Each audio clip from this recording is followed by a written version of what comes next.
Bueno, como les decía, les voy a contar sobre el mantenimiento de un sistema de cría para control biológico de Tomatocoris con clerucoides, que son las crías que tenemos actualmente en el laboratorio.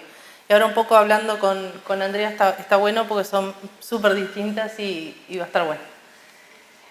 Bueno, como decía Gonzalo en un principio, que pensar en el control de las plagas, el control biológico sería como lo ideal, pero para pensar en el control de los insectos plagas en las plantaciones forestales, porque es altamente específico, de bajo impacto ambiental y permite la certificación forestal.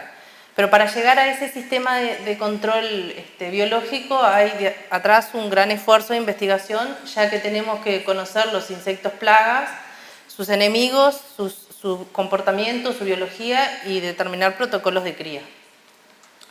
Bueno, acá como ven, esta es la chinche, que está por acá, sobre huevitos, y esa originaria de Australia, y esa es su distribución en un periodo de 15 años.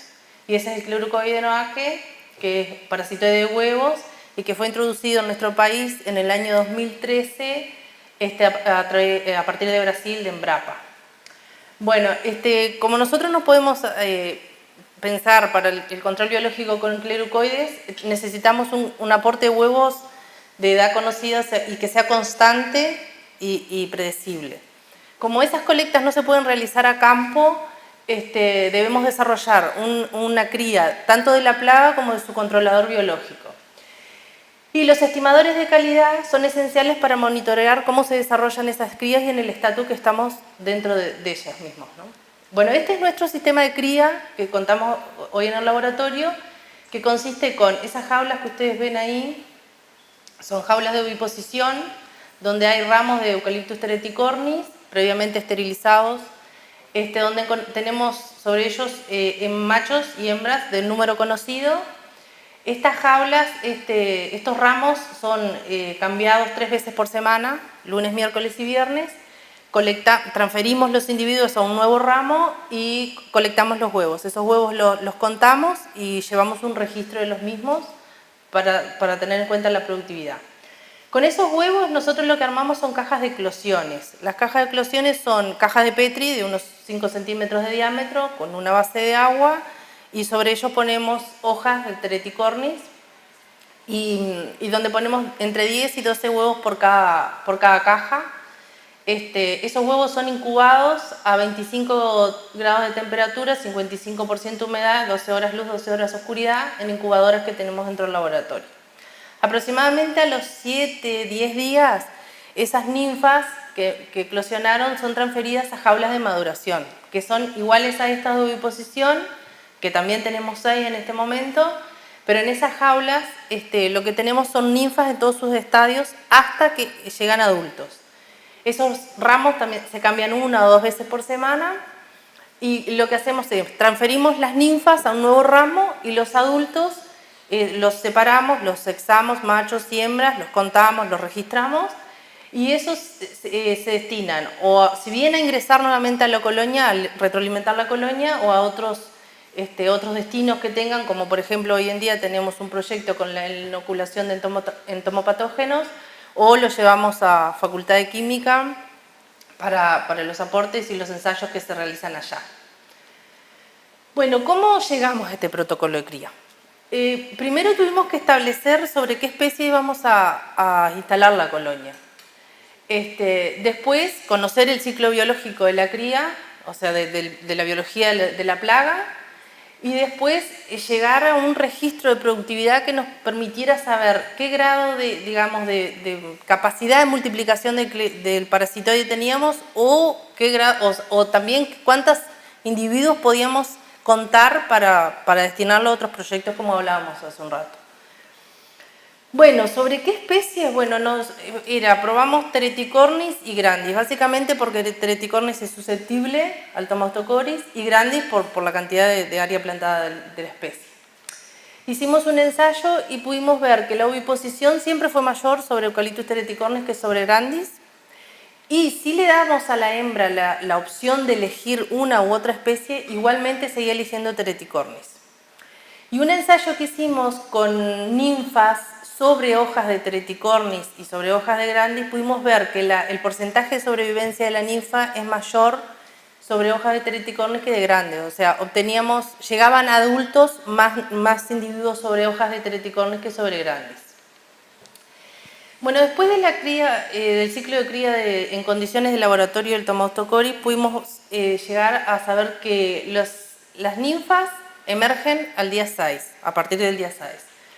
Tiene 5 estados ninfales y que el adulto lo obtenemos en el día 23. Ahí ven que la mortandad en la ninfa número 2 es donde se registra más número de muertes y menos en las 5.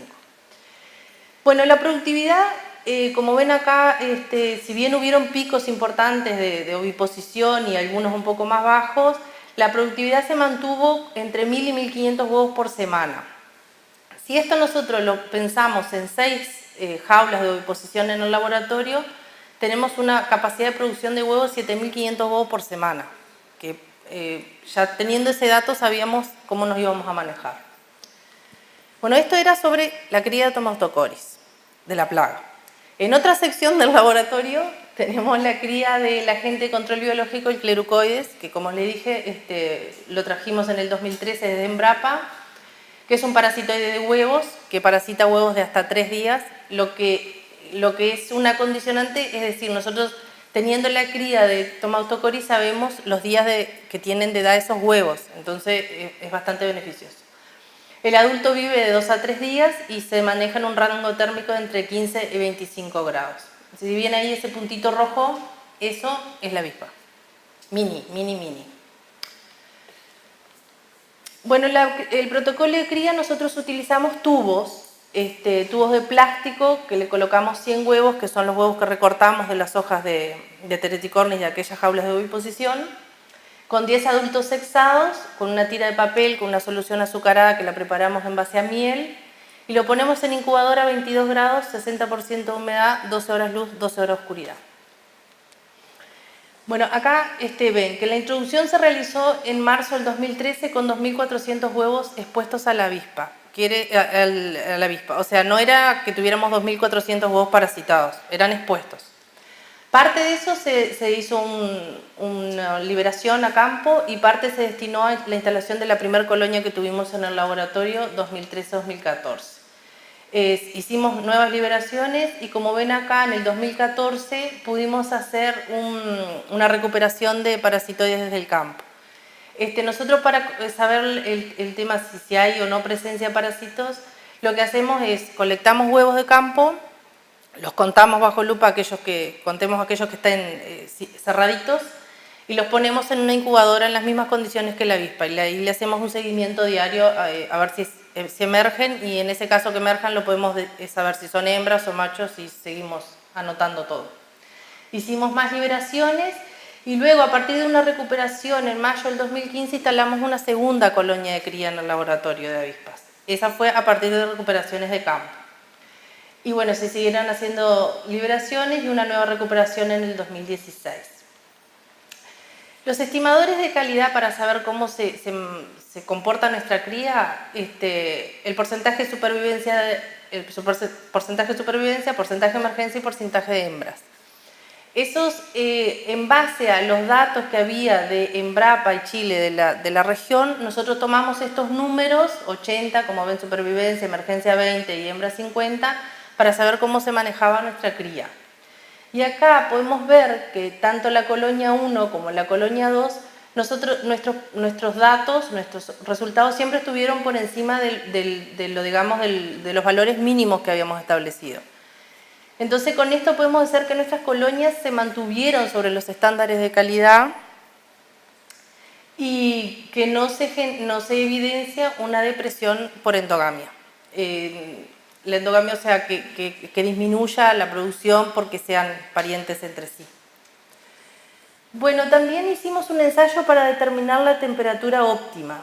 Para esto hicimos un ensayo en los mismos tubos, colocamos 100 huevos con 5 parejas de avispas recientemente emergidas y la colocamos a distintas temperaturas, a 18, a 20, a 22 grados. Hicimos una inspección diaria de los tubos para determinar el primer día de la emergencia y además de eso determinamos la proporción de avispas vivas en las diferentes temperaturas. Bueno, acá podemos observar que la temperatura incide en el primer día de emergencia, no así en el porcentaje de supervivencia de las avispas. Al tener diferentes temperaturas y no evidenciarse que sea influyente en el porcentaje de avispas vivas, a lo que nosotros nos ayudó es, digamos, a saber que si manejamos diferentes temperaturas vamos a tener generaciones cada tantos días. Sabemos que a 18 grados tenemos una generación cada 28 días, a 20 grados cada 24 días y a 22 grados cada 19 días. Esto más bien para manejarlo en el momento que se necesite más liberaciones o menos liberaciones a campo. Bueno, ahí, como les dije, a 18 grados tenemos una generación cada 28 días y no hay efecto en la emergencia ni en la supervivencia de la avispa. También vimos una presencia de un indicador del aborto inducido por el parasitoide. Es decir, la avispa no solo parasita los huevos, sino que se registró que en aquellos huevos que fueron expuestos a la avispa había un mayor porcentaje de aborto. Esto lo hicimos, el aborto, como dice ahí, son huevos de los cuales no emerge ni una avispa ni una chinche. Esto lo hicimos con 5 tratamientos, por 3 generaciones. Pusimos 5 parejas de clerucoides con huevos y 5 tubos solamente con huevos sin exponerlos a las avispas. Y vemos ahí que siempre los tubos que fueron expuestos a la avispa tenían un mayor porcentaje de aborto. O sea que la exposición del parasitoide incrementa el aborto de huevos, lo que lleva a que, además de ingresar un nuevo agente de control en el campo, que sea la presencia del parasitoide que logre parasitar los huevos, también la presencia del parasitoide inhibe de alguna forma la emergencia de las chinches. Bueno, ese es nuestro dispositivo de emergencia, por ejemplo, para que lo vea Andrea. Nosotros llevamos huevos a campo. En cuanto a las consideraciones finales, si pensamos un poco en las consideraciones de la cría Tomaustocoris, con las 6 jaulas de oviposición que tenemos hoy en el laboratorio, tenemos una producción semanal de 7.500 huevos. Que 2.000 huevos sean reingresados a la colonia y 5.500 huevos quedan disponibles para el parasitoide en este caso. Pero que atrás de este trabajo hay una gran demanda de recursos humanos. Somos 3 personas en el laboratorio, donde trabajamos siempre en el laboratorio, y eventualmente salimos a campo, que es básicamente en las colectas de ramas o en alguna actividad puntual, pero digo, son muchas horas de trabajo.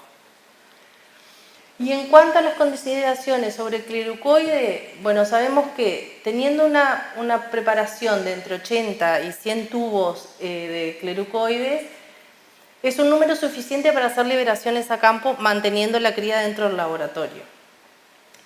Los estimadores de cría luego de 30 generaciones se mantienen estables, o sea que nos indica que vamos bien y que no hay depresión por endogamia.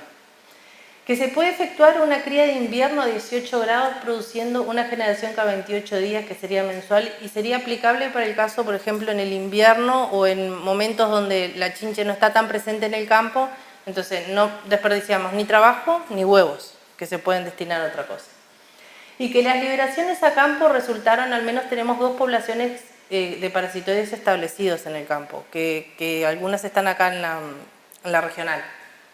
Inclusive estas liberaciones estas instalaciones no solo las logramos llevando huevos en los dispositivos de emergencia, sino también que cuando hacemos la multiplicación, digamos, de la generación, aquellos individuos que digamos, llegamos al tubo que teníamos estipulado, si nos queda algún individuo, le hacemos una liberación, ahí sí llevamos los individuos vivos.